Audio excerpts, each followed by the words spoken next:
好，欢迎回来《新闻大白话》。我们紧接着来关注一下目前俄罗斯恐攻事件之后，现在当然大家想知道这个幕后的黑手是谁哦？现在传出来俄罗斯的消息报说，恐怖分子竟然有先去勘察过这些什么保全位置啊、楼内布局啊，以及撤离的路线哦，就是他们有发现到说这些恐怖分子有先去这个踩点，勘察地形。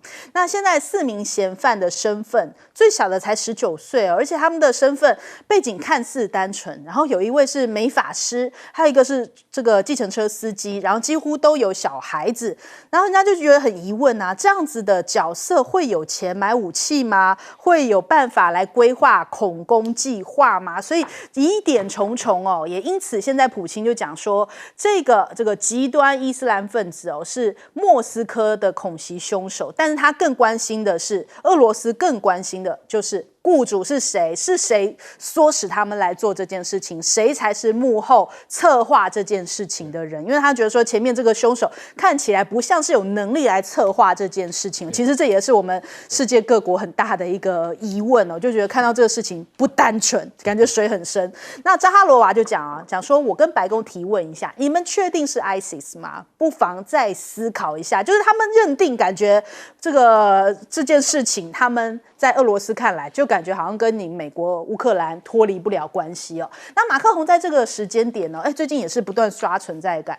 他讲说你这个莫斯科一直想要归咎这个恐攻事件归咎到乌克兰呐，这是一心想要谋私，会适得其反。所以呢，他认为就是好像他说的算话，还警告俄罗斯企图要归咎乌克兰是不行的，这是会愤世嫉俗，大家都不会站在你这一边。那他自己还讲说其实这 ISIS-K 还曾经想要来攻击法国，这法国这时候也要跳出来掺和这件事情，因为他说法国现在目前是把这个恐攻这个警戒提升到最高层级。那他就是讲说，呼罗珊伊斯兰国曾经在法国多次企图发动这恐攻，但是都被法国政府给掌握挫败的阴谋。感觉上面好像是法国比俄罗斯更厉害，就是说他还掌握得更快速嘛。那再来另一场战争，以巴战争当然现在很多国家也是呼吁希望这个以色列赶紧的停火，因为大家都看到巴勒斯坦的一些人民现在目前的这种惨况那在联合国的安理会也通过了加萨停火的决议这次是因为美国投了弃权，因为不然他有这个一票否决权嘛，他这次是弃权所以才通过了让加萨停火。问题是以色列听不听呢？理不理美国呢？理不理这个联合国的决议呢？那现在看起来以色列很气朝着美国生气了。那他讲说，因为本来他们是要有这个华府型的嘛，以色列的代表团就气到取消，我不去你美国了，就是现在美国还要看以色列的面子那种感受。所以他说，美国你没有阻止这件事情没有阻止这个通过加萨停火的决议，所以这个以色列现在取消掉要去到美国的行程。那马克宏又出来讲话了，他又讲说这样强迫迁移，以色列已经构成了战争罪所以他说这个马克宏好像是站在这个世界的这个中心来讲话，他讲说现在要塑造一个强人形象嘛，拉高声望，然后领导欧洲这样的一个地位吗？首先我们来请教一下帅将军怎么看这一次的恐攻？首先这次恐攻怎么看就像是买凶杀人。这话大家把我这个体会一下比如说我自己不干，我去花钱买个凶手去干。为什么我要这样讲呢？第一个，这个恐怖主义的 IS 这些极端社团发动恐攻都是视死如归的了，没有逃跑的。你想想看，当年911事件6架飞机，他上飞机难道不知道他用飞机去撞大楼，他能活吗？这种有强烈的这个复仇主义、强烈的宗教主义才能做这个事嘛。像这个事情完了还要跑那第二个代价这么低，第二个$5000你能买到武器吗？买到这个爆炸物吗？这背后一定有人给你嘛。对啊，而且还带你到现场去看过嘛。所以今天为什么俄国很在意说谁在后面出钱出力的？对，谁在后面规划的？因为像这几个10几岁的这土包子要去做一个这么大规模的恐攻，实在出他能力之外那这个音乐厅是最脆弱的嘛，人群集中嘛，你进去随便开枪就好了嘛。那还安排有车子接应跑嘛，那就不像是 IS 以前的恐怖活动，说差不多以前干这种事儿，穿着黑衣，戴着面罩，对不对？然后就举着伊斯兰真主最伟大这些旗子啊，要表达他们这个伊斯兰世界里面对美国的不满嘛。这个事情从头到尾没看到，也没看这个。当然后来那个谁 ASIS 的 K，说这是现成的嘛，人家做了我当，这是我干的，把这个功劳归到自己身上。所以今天这个问题啊，俄国最关心的，跟美国想极力撇清的。美国是说不要希望俄国为了这件事情对乌克兰做更进一步的攻击或重大的攻击。你不要用这个借口。那俄国说，就凭这几个小孩不成熟的这个恐怖主义，谁能提供他的？谁花钱买的？而且讲得很难听的，只给1万美金，回不来的话只有5000美金。5000美金在我们这边看起来不算个钱了，但是对这个穷的这个国家里面，塔吉克这里面，那的确也是个诱因嘛。而且这些傻傻的还不知道回不来，还拿不拿得到那5000美金，所以这个问题看起来是一个非常不成熟的恐怖攻击，但是它效果达到了。今天就讲我不要牺牲自己嘛，但还有逃嘛，还有接应嘛，接应的车子还往乌克兰开，那是不是中间有中途站，有接应的人呢？所以这个问题，当俄罗斯有合理的理由去怀疑，那美国也是没有必要的去撇清。对，是不是？这事后去查嘛，对不对？你还有活口嘛，活口里面你可以蛛丝马迹慢慢就会出来嘛。所以我们看了这20年来这么多恐怖攻击啊，这是一个很特殊的案例，很不像这个极端主义做的，对不对？你政治目的没有达成嘛，政治宣扬没有达成嘛，你的行动也不像嘛，对不对？好，我们来问一下赖老师。确实哈，因为这么大的一个行动。然后造成了这么大的伤亡，确实一点都不像 IS 过去的模式啊，没有任何政治诉求，没有任何那个旗帜，连头上绑的这个带子黑带都没有，所以整个行为，而且在攻击的过程中没有呼喊口号，他们好像没有恐怖分子那个气质，对，因为恐怖分子好像是视死如归，或者是他们是那种面露那种凶残的，而且他们主要是透过在做这些活动的时候去宣扬他们的理念，对，也就是我们所谓的政治诉求。但是在这一次中完全没有看到任何政治诉求，这个就太起人疑窦了。那美国在第一时间就一直在帮乌克兰撇清，说绝对不是乌克兰做的。那主要是因为嫌犯是往乌克兰方向走，现在逮捕了11个人，那里面包括4个嫌犯，那还有接应的人。现在俄罗斯要求的就是乌克兰把乌克兰那一端的接应的人逮捕送过来，为什么呢？因为土耳其已经在第一时间就逮捕了40个人，跟这个里面的这些嫌疑犯有关。因为有一个嫌疑犯，他是从土耳其进入俄罗斯的，所以俄罗斯就在土耳其在第一时间就能够逮捕到40个人。那俄国就说，那你乌克兰把接应的在乌克兰境内接应的人，你把他交出来。那他们认为说乌克兰不敢交，也不会交，甚至要杀他们灭口啊等等。所以俄罗斯很明显的就是往这个乌克兰的方向的引导。为什么？如果是跟乌克兰有关，不管是跟乌克兰的情报局，或是跟任何一个政客有关的话，那这个乌克兰就变成一个搞这个恐怖主义攻击、无差别杀害的这个的幕后主持人。这个是很严重的事情。为什么？因为它会使整个欧洲的国家跟乌克兰划清界限。对。然后任何一个国家帮助乌克兰、同情乌克兰的话，就是恐怖主义的这些帮凶。所以也会让民进党很难看，因为如果民进党在那边挺乌克兰，民进党就是恐怖主义的帮凶，这是很严重的事情。所以美国当然知道这个事情不可以那个等闲视之，因此一直在帮乌克兰撇清责任。法国马克龙把这个恐怖主义升到最高级是合理的，因为奥运马上要展开了。那现在恐攻已经出现了，如果是恐攻的话，那已经出现的话，那奥运怎么办？所以我经历过一次恐怖主义攻击。真的。我那时候在巴黎大学，我离开了那个地铁，走到还没到学校的一半，然后就听到有猛的这么大的一声，我都震动了，我才知道搭了大概3班列车到4班就在那边爆炸。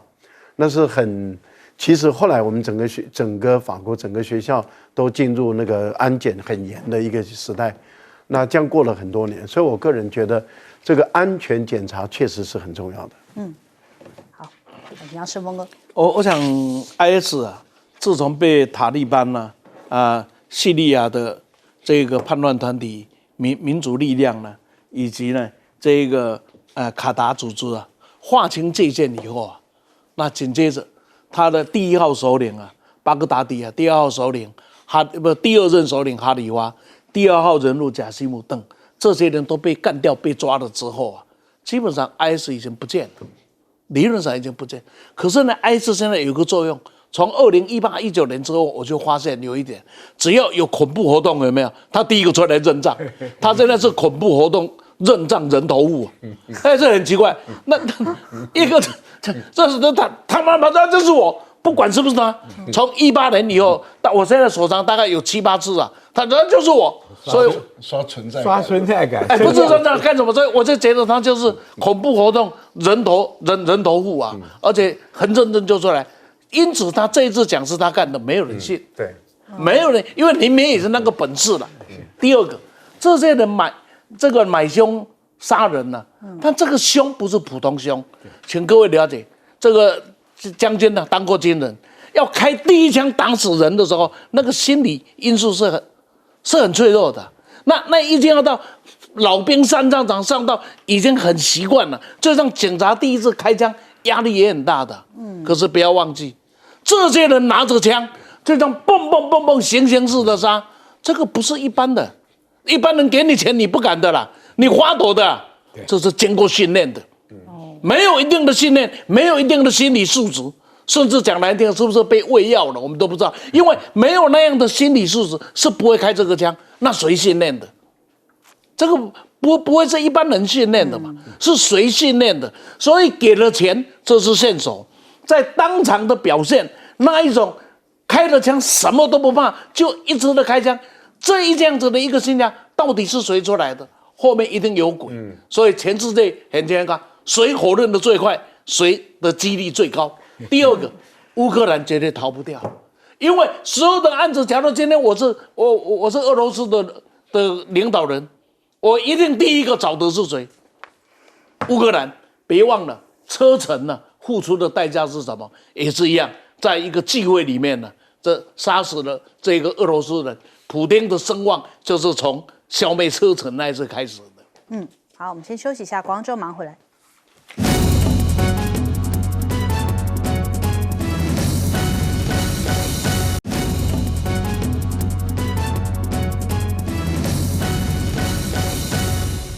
好，欢迎回来，新闻大白话。我们来关注一下英国这一边现在因为凯特生病的事情他这个录影公开罹癌的消息那但是呢，你看看这个英国的媒体竟然讲说这个是中国的网攻他们这个《自由时报》还引用了英国的媒体讲说这都是这个中国大陆对英国的网攻还登上了《太阳报》的头版。可是《太阳报》本身自己也是一个八卦报他自己也专门在报常常皇室的八卦，都是我们有的时候要搜皇室什么，我们就会先去搜《太阳报》。但是《太阳报》竟然说是中国大陆在这个在嘲笑这个皇室，所以我们也看不太懂。想说，平常最常笑的不是你《太阳报》吗？就《太阳报》说了这件事情，然后《自由时报》还引用了《太阳报》，然后为的就是是不是对台湾讲说，你看中国在网攻，中国竟然去笑凯特生病那你看这个英国媒体甩锅中国大陆，那连《每日电讯报》也跟着这个个步调就说中俄在散播诽谤这个凯特王妃的言论，然后呢，他们就说在这个消失期间就散播这个负面的讯息，威胁英国的国家安全。那这篇报道里面用全文提及了8次 China 这个字眼但是没有清楚说中国大陆到底用什么样的方式制造扩散了凯特什么言论，就是好像就只有说你威胁，但是并没有说到底是什么样的威胁法。那所以你看看英国的网友就怒呛你口口声声说希望大家尊重凯特的隐私，可是你自己却天天登他的新闻，瞧瞧你们干的好事，连英国媒体都英国网友都忍不住喷英国的媒体。还有他们讲说，这个英国的主流媒体需要为自己针对凯特的恶劣行为是要找一个替罪羔羊嘛？那反过来看，现在英国为什么会这个媒体明明自己做这件事情，却甩锅给中国大陆呢？是不是就是要跟着拜登的中国威胁论的步调？那现在英国说有4000万选民的资料被害了，那现在副首相他们就讲说这是中国介选，这词怎么那么熟中国介选在台湾绿营也是这样子在讲。那结果卡麦隆就讲说网攻令人无法接受，我曾经直接跟这个中国大陆外长王毅谈及此事。苏纳克也讲说什么中国对我们的安全构成了经济威胁，这是一个划时代的挑战，那我们将会不惜一切代价来维护自身的安全。那现在目前这个英国就是指控北京嘛，那所以现在制裁了2个人跟一个实体单位。那现在中国大陆回复了，他说北京方面始终是坚决打击各种恶意的网络活动那相关的一些国家应该是不可以在这种没有事实根据的情况下来抹黑其他国家。那我们来看一下 Politico 就讲到，伦敦针对北京的恶意网攻指控，让英国外交大臣卡麦隆有点尴尬，因为他过去其实担任首相的时候其实跟中国大陆的关系是蛮好的，现在也被逼的也要出来讲这样子的话吗？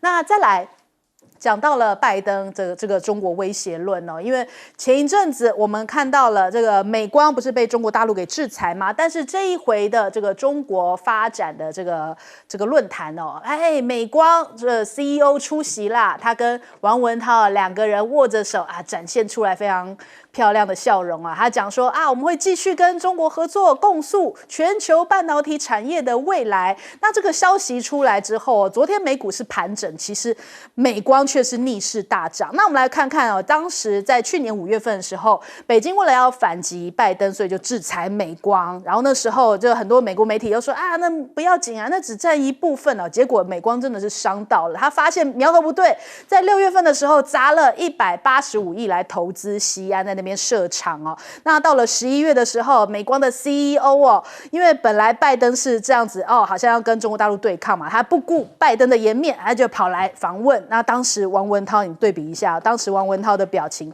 很严肃没笑容，现在有笑容啦，因为发现这个美光就是真的一直对这个中国大陆释放善意，积极在改善对于大陆的关系今年1月份哪怕拜登政府又对美光投资，可是对于美光来说恐怕最看重的还是中国大陆的市场，因为他们的总收益有1/4至少是来自于中国大陆那我们来看看萨克斯讲的，就是美国一直存在一个问题，感觉这个政客有点太过好斗了，我们来听听。So we have a problem, which is that American politicians are very aggressive, but the business community just wants normal, good relations. So do the American people. Our politicians have a kind of twisted mentality. They want confrontation, but the people and the businesses want good, open relations. That's why they're here. 好，首先我们来请教一下申峰哥。是这个西方现在集体患了被内带迫害症然后呢不讲中共他们简直是晚上会睡不着觉，而且所有的问题以前在谈拢是阿公啦，现在换西方有没有？拢是阿公啦，事情就解决了。讲恐攻，我们就讲台湾就好。假如中国大陆的恐攻那么行，选举会选成这个样子吗？所以网攻。对，不网攻。假如网攻那么行，选举会选成这个样子吗？所以，假如中国大陆真的有网攻，输给谁？输给台湾历经的侧翼1450，1450才是世界第一流。所以我在这里向各位介绍向西方的朋友们介绍，假如你们要学网工，记得来台湾，对，介绍一下，因为他厉害嘛，是世界第一流的嘛，对吧？这些人就是证明被迫害妄想症而已。第二个呢，就是我们来看看呢，这个他讲的非常的对啊，长期关注他的发言就晓得，是一个蛮冷静而且很有智慧的一个读书人。那商人跟政客是不一样的立场，今天可以看得出来，政客要选票，所以极其的耸动，人民要安定，他们不在意，只要把票弄到手了再说。那商人要钞票啊，因为美光只是美国商人半导体业的一个缩影。很简单 ，Mate 60出来的到现在为止，还没有人知道那个芯片从哪里来的，有吗？都是猜测的，而且生产那么多从哪里来，还没有人知道。那我们来看看呢，这个阿斯麦现在要到中国来访问的，是吧？荷兰的阿斯麦要来，再过来呢，这个黄仁凯啊，不管黄仁勋，不管他的 AI 怎么，美国怎么，他一定要想尽办法特供给中国大陆，因为他们很清楚，没有这个市场，就逼着中国大陆独立发展。Mate 60将来会有很多的 Mate 1、Mate 2、Mate 3、Mate 5出来。那么对这样讲起来看，西方的产业会怎么办呢？政客啊，永远都是在表演。各位还记得20-30年前，美国的国会议员拿起了榔头砸了日本的电器吗？然后砸了日本的汽车吗？砸了，他们得到选票了，那美国就因此电器起来了，美国的汽车就因此长大了。结果美国的汽车还是不行，美国的电器还是不行。但是呢，政客砸完了，该有的选票拿到了，受苦受害的还是美国的社会、美国的经济。好，请教赖老师。英国已经衰败了哈，我觉得英国最近做的这些动作都在刷存在感啊，只要跟中国大陆连接在一起，然后把所有的过错都怪在中国大陆身上，那他就好像没事一样，他的政府就很安全。我觉得英国的衰败，坦白说，英国人自己也没想到说他的速度会这么快。当他脱离欧盟了以后啊，他就不能够再借由欧盟的领导者的地位之一，然后挟着欧盟来增加自己的国际的影响力。他脱离以后，他反而跟欧盟之间是不愉快的情形下的时候，他在欧洲，在全世界其实是很孤立的。另外，他也显示出他的衰败，他越来越弱，然后越来越没有影响力，所以他现在只能追随美国走。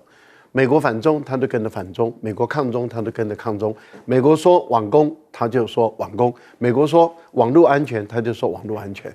你看最近就在炒 TikTok 的数据的问题，他马上就跟着美国在炒 TikTok 的数据问题。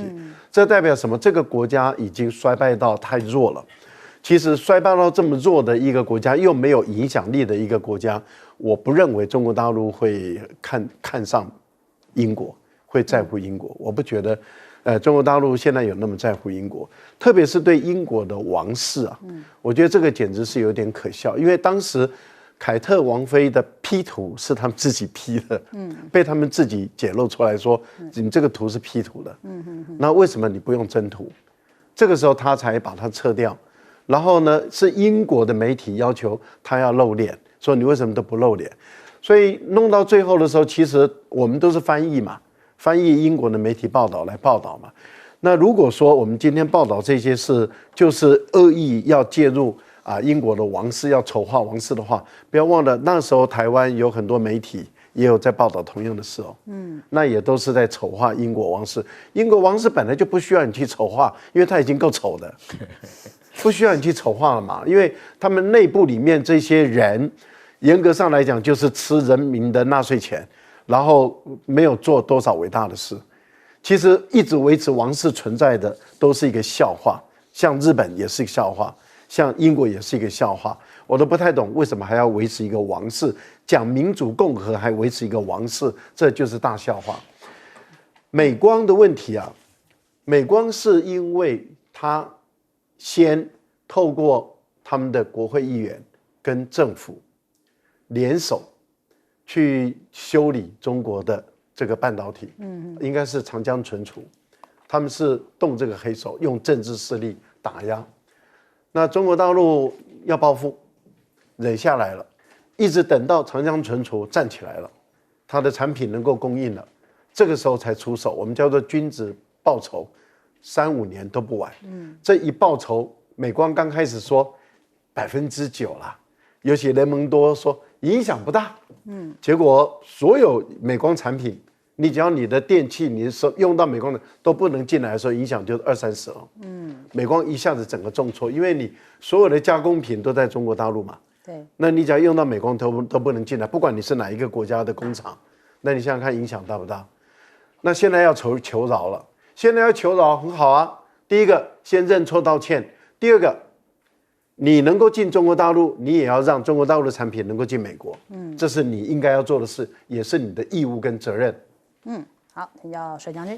我想我最关心的还是台湾现在这个中战指导的问题啊。这个作者丁玉洲啊，批判的是李文忠，那这2个都是我的好朋友。丁玉洲比我早1年毕业，我们在军中同步成长，他的品学都是非常好的，战术素养很高，当过情报局长，后来当了国安会秘书。他讲这个话的目的是说，看到台湾现在被美国逼得一步一步好像要走向战争了，所以他必须要提醒政府，你有一个中战指导，说不划算的话，你的起战指导就应该停止。这是负责任的，这是负责任的政府应该做的，而且他的身份也适当的，因为他是国安局的国安会的。那李文忠我也认识，我跟他当立法委员6年，这是我唯一的一个绿营的朋友。这个人很正派，当年在陈水扁时代就被列为11扣，就是他敢讲话，敢批判。那他讲的意思呢，是说把这个中战指导啊，代换成是不是变成投降主义？他有这个忧虑。他也没有说想当国防部长，他当辅导会副主委已经很多年了，早就可以当主委，也可以当部长。他这个人对这个没什么野心。他在辅导会到退伍军人做了很多事情。他讲这个话呢，他也批评过，不要逢中必反，这个吵的这个台湾内部这个民意那么多。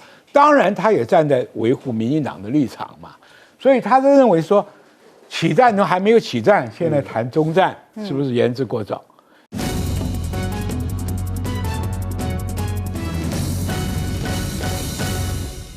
欢迎收看《新闻大白话》，我是主持人翟轩，马上欢迎一下这个阶段加入我们讨论来宾，退役中将帅华明。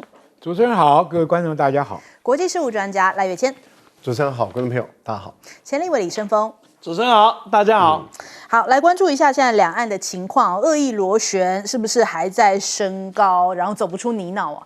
那这个《自由时报》刚刚有一个最新的消息出来，就说解放军在内蒙打造了我们的博爱特区，照着地图来盖哦。这是他们这个说长期在观察解放军的一个军事迷温约瑟，他就发文说，在这个内蒙古的阿拉善左旗这一处的场地的规划，这个是阿拉善左旗的一个图哦。那他说这个道路，然后街廓几乎跟台北市的博爱特区完全的几乎是雷同哦。那他就说，比方说像这样子的一个道路，这样的连结就是我们的博爱特区，被我一画更不容易看了。大家这样子比对一下，这样子的一个路跟这样子的一个路，好像就是那个总统府那一带博爱特区嘛。然后这边的路看起来都非常的相似哦，所以他就讲说，原来是在模拟总统府周边的一个环境嘛。那他们就讲说，这看起来就是很危险，是不是？中国大陆早有准备，要把这一边的一个靶场啊，作为这个博爱特区的这个环境、地理环境来模拟一番哦。那还有另外一个争议就是李文忠就是去到了这个丁鱼州的这个等于说像是庆生的这样的一个场合，人家说变成一个小型的国安会议了。那主要是因为丁鱼州有提醒说，现在相关的一些政治人物绿营的人物啊，部会啊，好像都有一种逢中必反的态度哦，就提醒他真的不太适合。那丁鱼州其实是在这个李登辉跟陈水扁时期的这个国安高层嘛，那结果李文文忠他现在的讲法，这个退辅会副主委这样的一个角色，他说政军领导者不宜有终战指导，因为这个丁宇洲有提到终战指导这件事情哦。那他说，我们绿营的人这个有部分人有此倾向哦，那现在应该是调整为逢蓝白舔中必批，逢北京霸凌必反，所以还是一个抗中的这个论调嘛。那再来这个陈建仁他讲说，我们从未逢中必反啊，我们政府都没有这样子啊，政府是积极的在推动两岸的稳定，而且是健康的交流。交流在哪里呢？稳定在哪里呢？我们这实在是有点看不出来哦。可能他们自我感觉又稳定又有交流啊。那我们看这个金夏事件之后呢，金门的调客。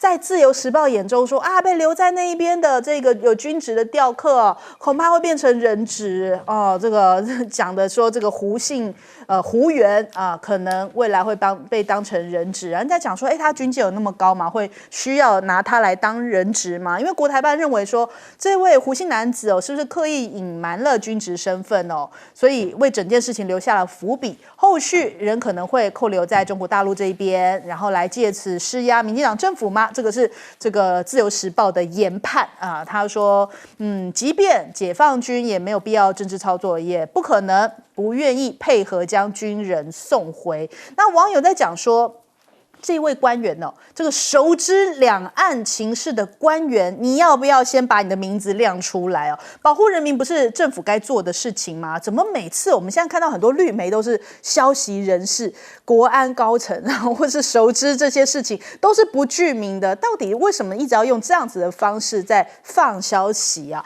那我们看一下，这样陈玉珍他讲法，他说有被当人质当肉票吗？他说绝对没有这件事情他就有讲到说他跟中国大陆协调的一些状况。那他说返回台湾之后向媒体说明，那对岸表达能同意家属在他陪伴之下前往探视胡姓调客。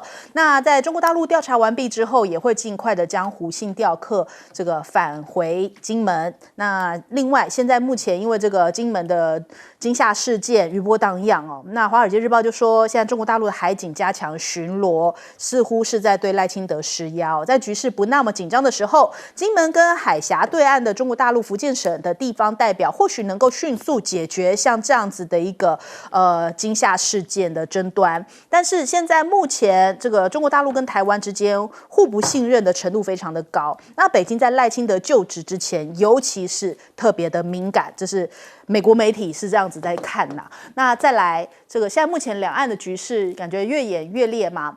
驻日美军在4月10号改组，那将会安排4星上将来驻日拜登在4月10号跟岸田文雄联合宣布驻日美军的改组计划，那大幅修改了1960年签署美日安保条约，应对中国大陆崛起。那这个计划就会安排美军的4星上将来长期驻扎在日本，说是要为了区域和平来做一些贡献啦。那这样一个大幅度的更新那当然菲律宾好像也在这样子的一个防线的阵营当中。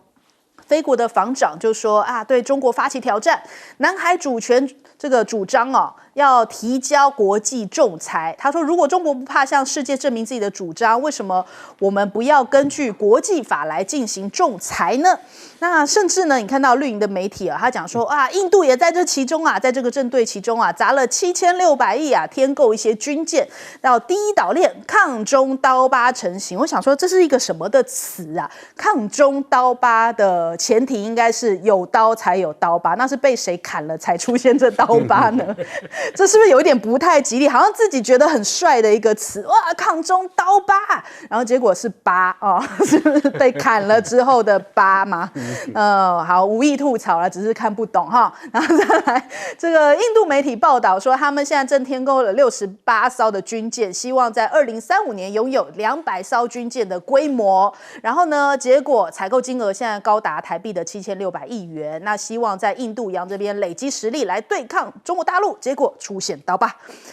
这样子好啦，我不要再吐槽了。再来，现在 F-22哦，现在是不是要取代 F-35呢？因为之前 F-35的问题不断哦，所以他们这个你看《自由时报》又开始讲了 ，F-22的战机升级要迎战歼20，那苏凯57的这个什么美军也祭出了2大杀手锏，随着中俄这2国这个歼20、苏凯57这5代机相继服役哦，对于美国来说啊，要赶快这个 F-22要备战啦，否则在未来的战场恐怕会失去制空权。好，这首先我们请教一下帅将军怎么看现在这个两岸的恶意螺旋以及中战之道。首先，我们就讲你第一个新闻里面讲说模仿总统府的一个建筑跟它的军事演练，这个斩首行动有可能发生在战争一开始就有，或者是战争持续中间有。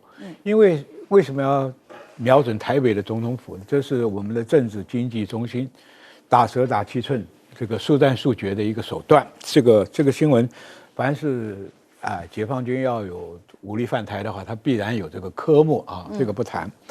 我觉得最重要对台湾这2300万老百姓最重要的就是一个终战之道。什么叫终战之道啊？我们大家把这个民意搞清楚。现在民进党就想把终战之道代换成投降主义，其实错了哈。我想中国最有名的一部兵书，总结春秋战国几百年的战争经验所出来的《孙子兵法》，今天不管文人也在读，武人也在读，甚至于商场上战场都在读。换句话说，它第一篇叫做计史篇，计是计划的计，史是开始的史。什么叫计史篇呢？13篇里面最重要的这一篇，这一篇呢，这个计是计什么呢？计这个就是起战之道、终战之道啊。那么史呢，就是说，第一篇讲的就是胜战，千万不要随便打，打起来都没有赢家了。孙子兵法精华就在这边。那你要打的话，要有计划，要有计算。我们讲今天大家都听过啊，多算胜，少算不胜。算的是什么东西呢？这里面的算就谈的是叫妙算。什么叫妙算呢？不是妈祖庙那个庙啊。中国古时候啊，认为庙堂之高，就谈国家的最高领导阶层，就是朝廷，就是内阁，对不对？妙算呢，它要算什么东西呢？这个仗要不要打？为什么要打？打不打得赢？打完以后怎么收手？我打不赢怎么收手？好，要不要打？就是死战，就是起战之道。今天我为了国家的安全，我为了国家的利益，我要侵略人家或者要占人家土地，要不要打？第二个，打不打得赢？打不赢我怎么去打呢？好，万一打不赢，我怎么样刹车，能够保全自己全国老百姓的生死存亡？所以它放在13篇里面的第一篇，就是要你妙算。好，那么计史篇的第一个就是为什么要打？打的目标是什么？对不对？这个东西我们拿俄乌战争做个范例好了。俄乌战争开始的时候，普丁的想法就是说，我要建立我的战略缓冲区。你们北约东扩6次，已经到了我家门口了，我再不想办法的话，我随时会挨打。所以我要建立一个缓冲区。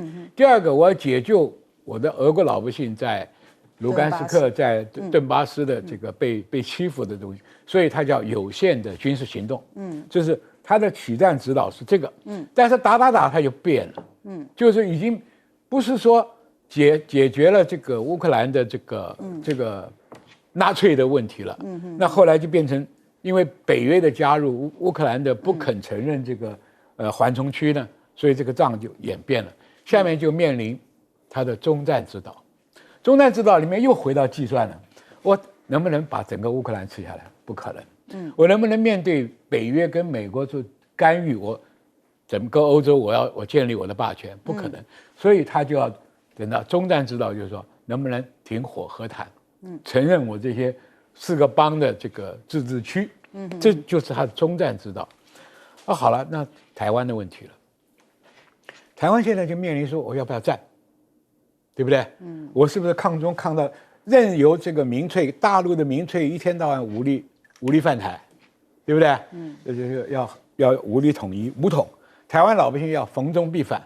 这种名义上的这个对抗的形势越来越升高，总有一天要面临这个作战了。好，今天李文忠又批评说丁玉洲不应该谈这个中战指导，请问作战没有指导，军方怎么执行？对，军人没有中战指导，军人说打不赢我可以撤退，我可以转进，我可以休整完了再打，但是政治人物不能说不谈，因为你肩膀负的是全国老百姓的生死存亡的问题，所以要不要打？不能赢的话，我能不能避？不能避的话，我能不能和？那万一打起来什么程度，我要停。那个苏贞昌讲的那个叫废话，战到最后一兵统统死光了，这个战还有什么意义呢？对大陆也没意义嘛。大陆拿一个空岛干嘛呢？台湾有没有意义呢？出口气吗？你统统死光了，台独就成立了吗？所以这个我想问，邱国正有讲说，如果没有5星旗插到国防部都不算。对，不算中国大陆赢，所以军人的天职就是捍卫国家，他没有资格谈说我不打了，那你只有被俘了、被降了，对不对？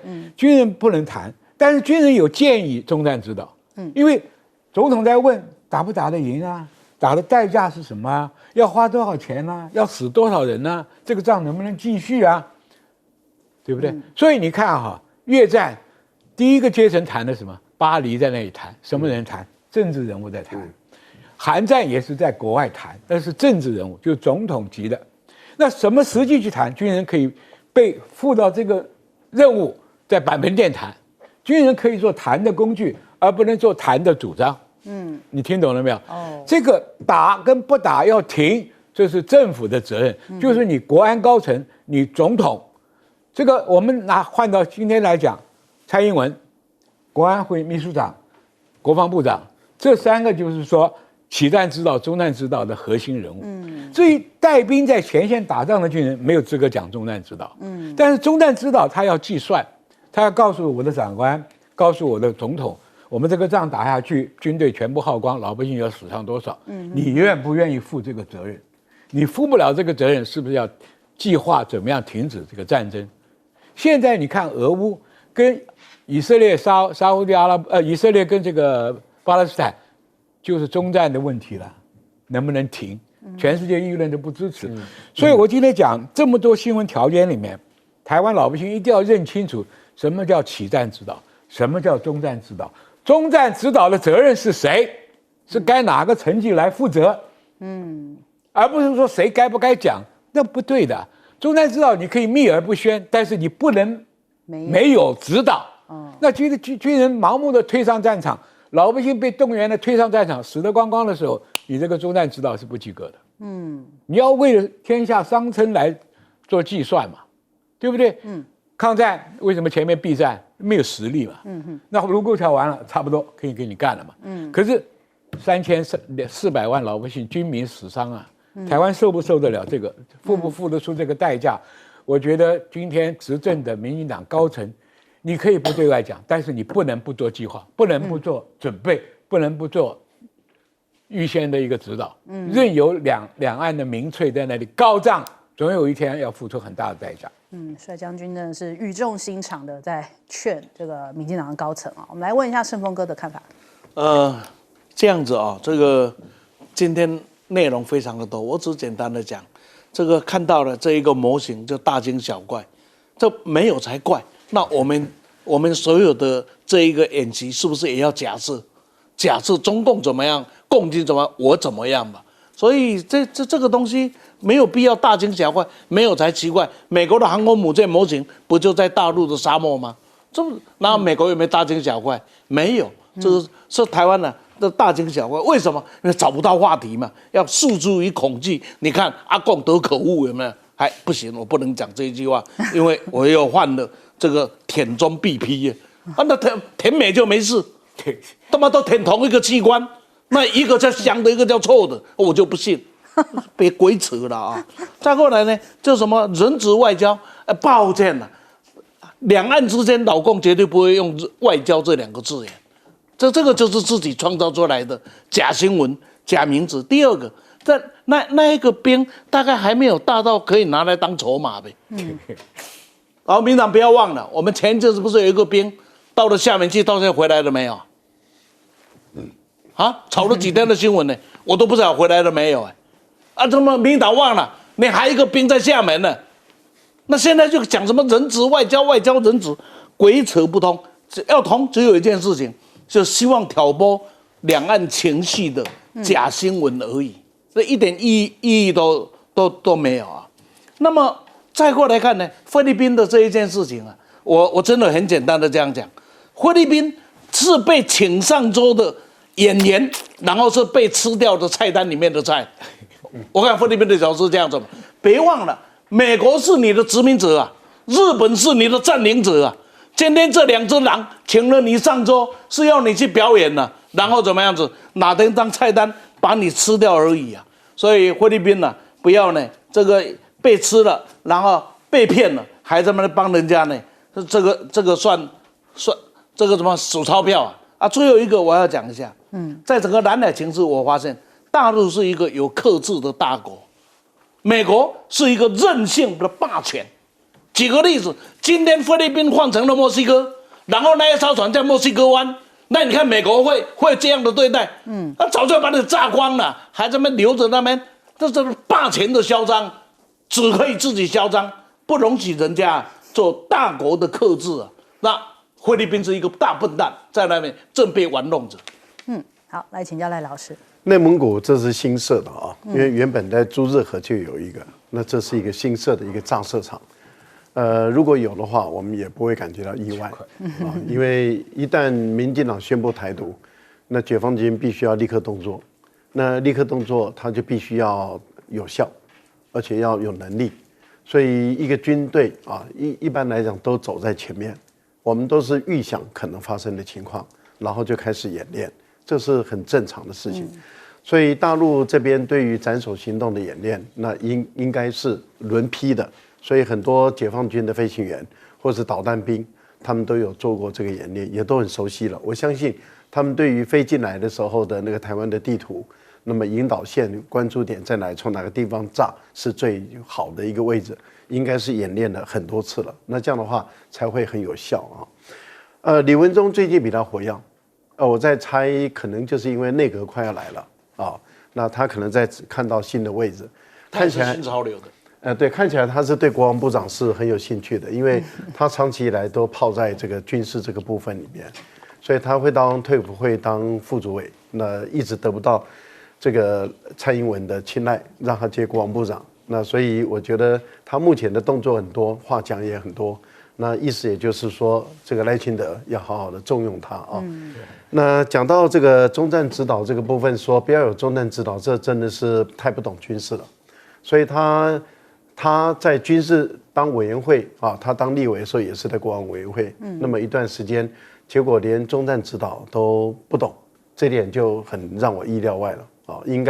不应该知识那么的浅了啊？应该知道说你打不赢了，或者是一定打不赢了，会输了，那你还要一直打下去，一直打下去就是一直死人而已，死到最后还是输了嘛啊，都被打光为止。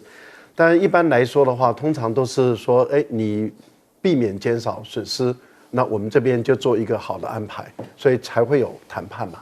所以你看，这个所有的战争里面都会有谈判，其实这个就是这么简单的一个逻辑，这个逻辑都不懂，我就不太理解了。另外，我还是要觉得，当我们肯定美国做的对的时候，是不是就是甜美？例如说美国哪些事啊做得很不错。那我们就说美国这个事做得不错，那我们是不是就是甜美？如果这不是叫甜美的话，那中国大陆做了很不错的事情，我们说他做不错，那难道这叫舔中吗？所以肯定中国大陆就是舔中，我觉得这些人的心态就是生病了，病得不轻啊。好，我们先休息一下，广告之后马上回来。